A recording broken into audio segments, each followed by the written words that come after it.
October 15th, 2012.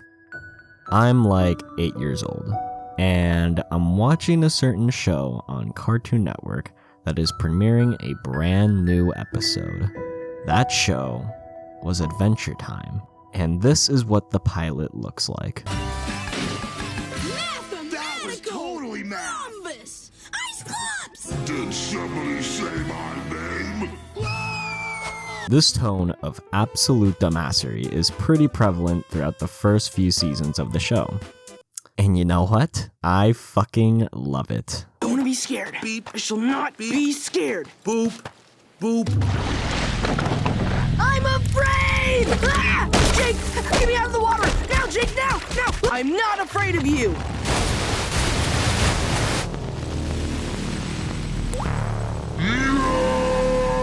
Finn, wake up. Morning, Jake. Ready for me to help you get over your ocean fear? Yeah, man. Watch your troubles melt away with step 1. Adventure Time was more wild than the average cartoon. It was more dirtier, and most importantly, it was a lot more creative. But Adventure Time relied mostly on its humor as a foundation for the show, at least for the first 4 seasons. And honestly, I was okay with that. It was funny. And it was like that up until the episode that aired on October 15th, 2012. That episode being, I Remember You. This magic keeps me alive, but it's making me crazy, and I need to save you. But who's going to save me? What is going on in there? When I don't remember you, I have no idea. please forgive me for whatever I do.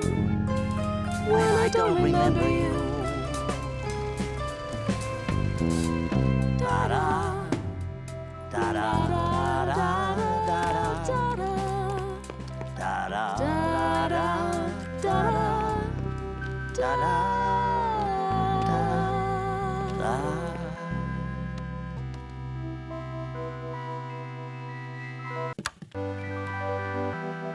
This is my favorite episode of Adventure Time, period. But when I first watched the episode as a kid, that wasn't the case. I remember very vividly that my reaction to it was nowhere near as tearful as it would be now. Funnily enough, my reaction was a lot closer to Finn and Jake's. I was confused.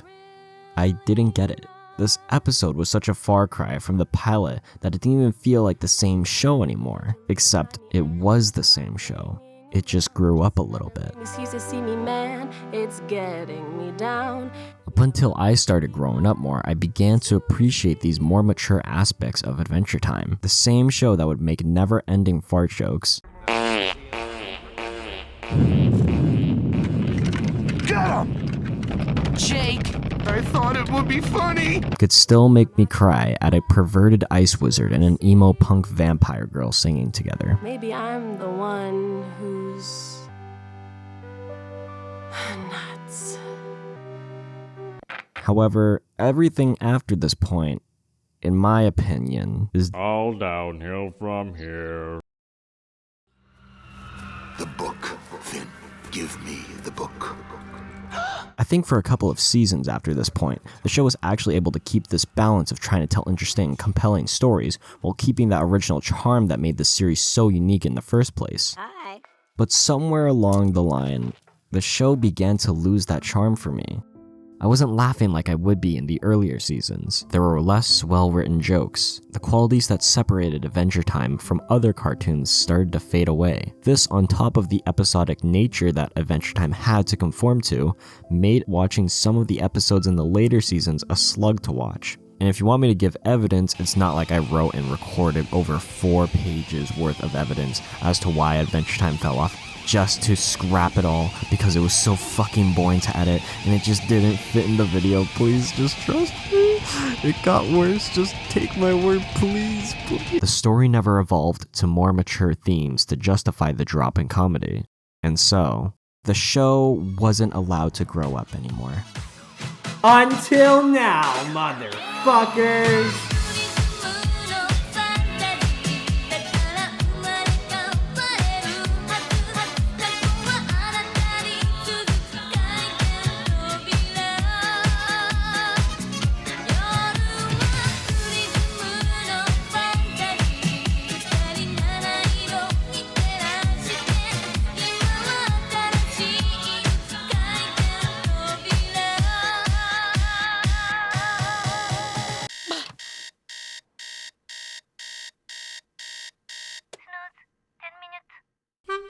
Immediately from the opening moments of Fiona and Cake, we have a stark contrast from the original series. Fiona wakes up from a dream world resembling more of the original series and wakes up in a world very similar to ours. And if you didn't know already, Fiona and Cake is rated TV-14, which means Fiona gets to strip naked on the side of the street, which means Adventure Time can finally tackle themes and storylines that it wasn't able to back when it was still a kid's show. And that first theme hits us right in the face in this opening.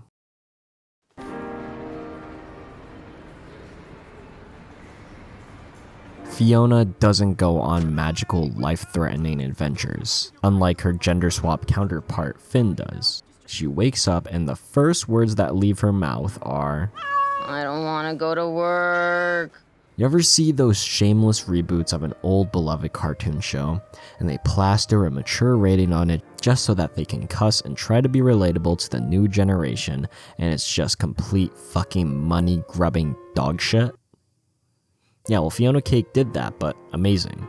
We'll get more as to why later, but it's most likely that if you are watching Fiona and Cake, you have already watched Adventure Time. It's most likely that you grew up with Adventure Time, and now Adventure Time has grown up with you in the form of Fiona and Cake. Fiona isn't as wild or ambitious as Finn. She's jaded and lazy. She works a job that she dreads and wants to be free of her boring life. Maybe it doesn't matter where. What if she's just bored with everything and wishes the world was more magical? It should be more magical. In my dreams, I'm a beautiful prince. And here's the thing. A lot of the kids who watched Adventure Time were very similar to Finn. Wild, dirty, and their heads full of stardust and rainbows. But the unfortunate reality is that those same kids are now grown up and a lot more similar to Fiona. Disappointed by the reality of the adulthood they once craved. But this is Fiona's core conflict and fault. She wants to live a life where she can save a rat bus full of civilians in peril with her anthropomorphic, stretchy cat and meet a handsome ice prince that rides a penguin eagle.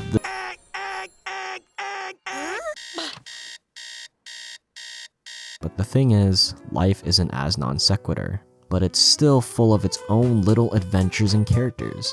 Fiona goes on an adventure in this very first episode. Her pet Cake starts acting up and she has to bring her to a vet. And to do so, she must bring her cat to work, which goes terribly fucking wrong, and she gets fired. She still has to go to the vet, but on her way, her chill musician friend tells her to go to the secret part of the forest to meet a vet there. Already we have a storyline. She's going on her own little adventure.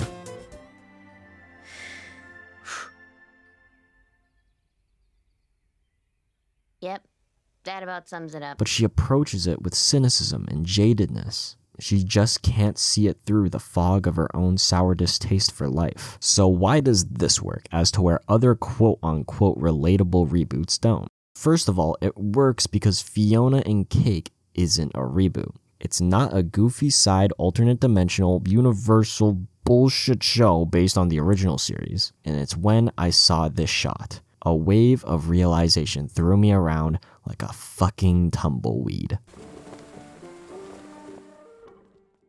Fiona and Cake is a direct fucking sequel to Adventure Time. And the way the show explores that idea best is through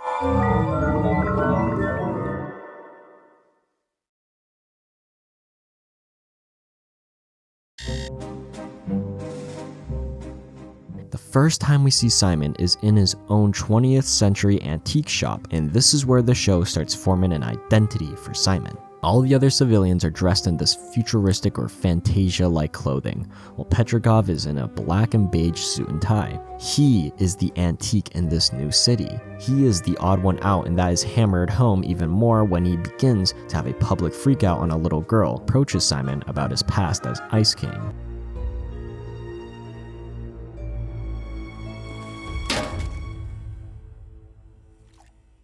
Please leave!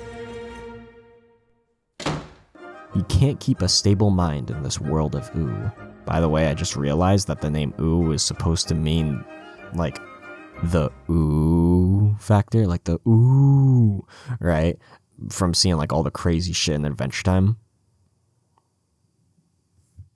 Somebody needs to fucking fire me, dude. Holy shit. Simon feels like he doesn't belong. He was brought back to this world after being freed of Ice King, but it wasn't the same world as when he left it to be. Simon is arguably the oldest character out of the main cast, having lived over 1,000 years. He has seen civilizations crumble to scorched dust, and then sprout up from nothingness into everythingness, and so much more than the human mind could ever even process. He has been born into a dreamlike future where it seems like everything and everyone lives and breathes life so certainly, while he wallows in anguish for the meaninglessness of it all. Sometimes he wishes that he could go back to being Ice King, because maybe going back to being an uncontrollable maniac is less painful than living in a world where everyone else feels like a character in a haze dream except for you. And Finn is gonna fix all that by going on an Question time! Finn's return only reaffirms why I say this sequel works so well. The differences between Simon and Finn aren't even a topic to bring up, it's just that clear. Finn has only become more of himself since we last saw him in Adventure Time. He's even more wild,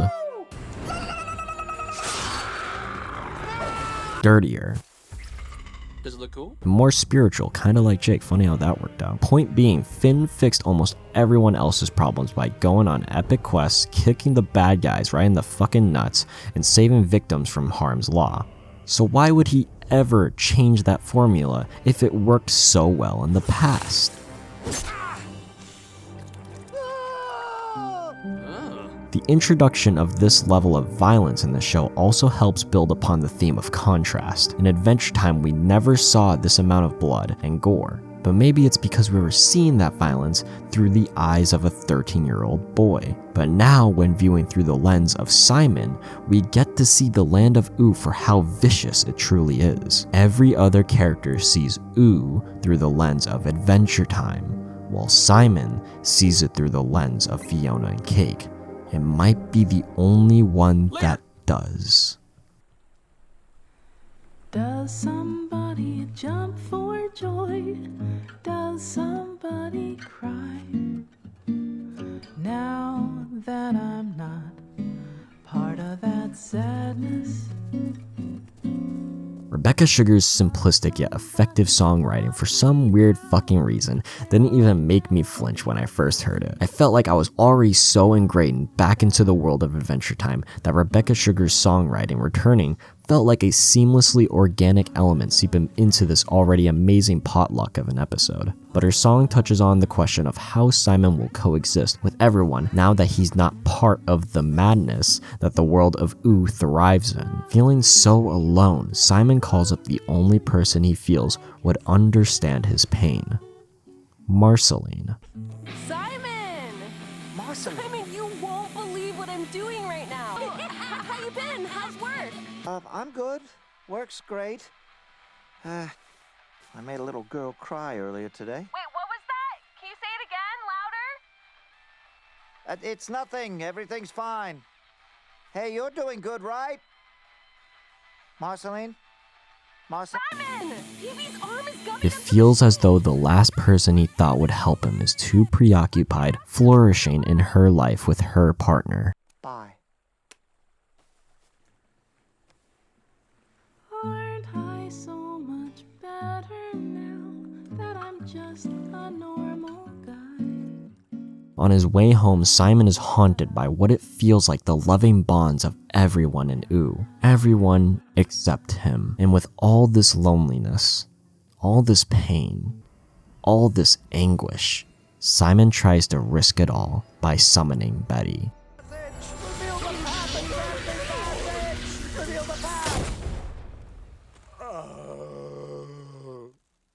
No.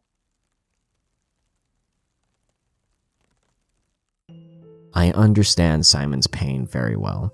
I know what it's like to see that everyone is flourishing without you. To feel like no matter what, nobody will ever understand nor love you. But to accept that no one will ever connect with you is simply ignorant to the infinite amount of different colored personalities in the rainbows of people. There are those who will help and love you. I do believe Marceline would and will help Simon if or when he communicates his suffering to her. Marceline is family to him. And I completely believe that she will be able to help Simon just like she did before. And just like when he saved her, when she was all alone in the world. You feel awesome? Mm-hmm. I love you, Simon. I love you. She was already a very mature character in Adventure Time, and I can see how she would accept Simon's loneliness. And even if she somehow couldn't, even though it would be fucking complete bullshit if she couldn't, there are still so many sound voices in OO that one of them should be able to click with Simon. I can see a happy ending in Simon's story where it's not just him ending up with Betty, but I'm still not too sure how exactly it will end. I just hope that the people making this show can hit a home fucking run, cause Adventure Time is fucking back, baby. But as to where the show is gonna go next, only time will tell.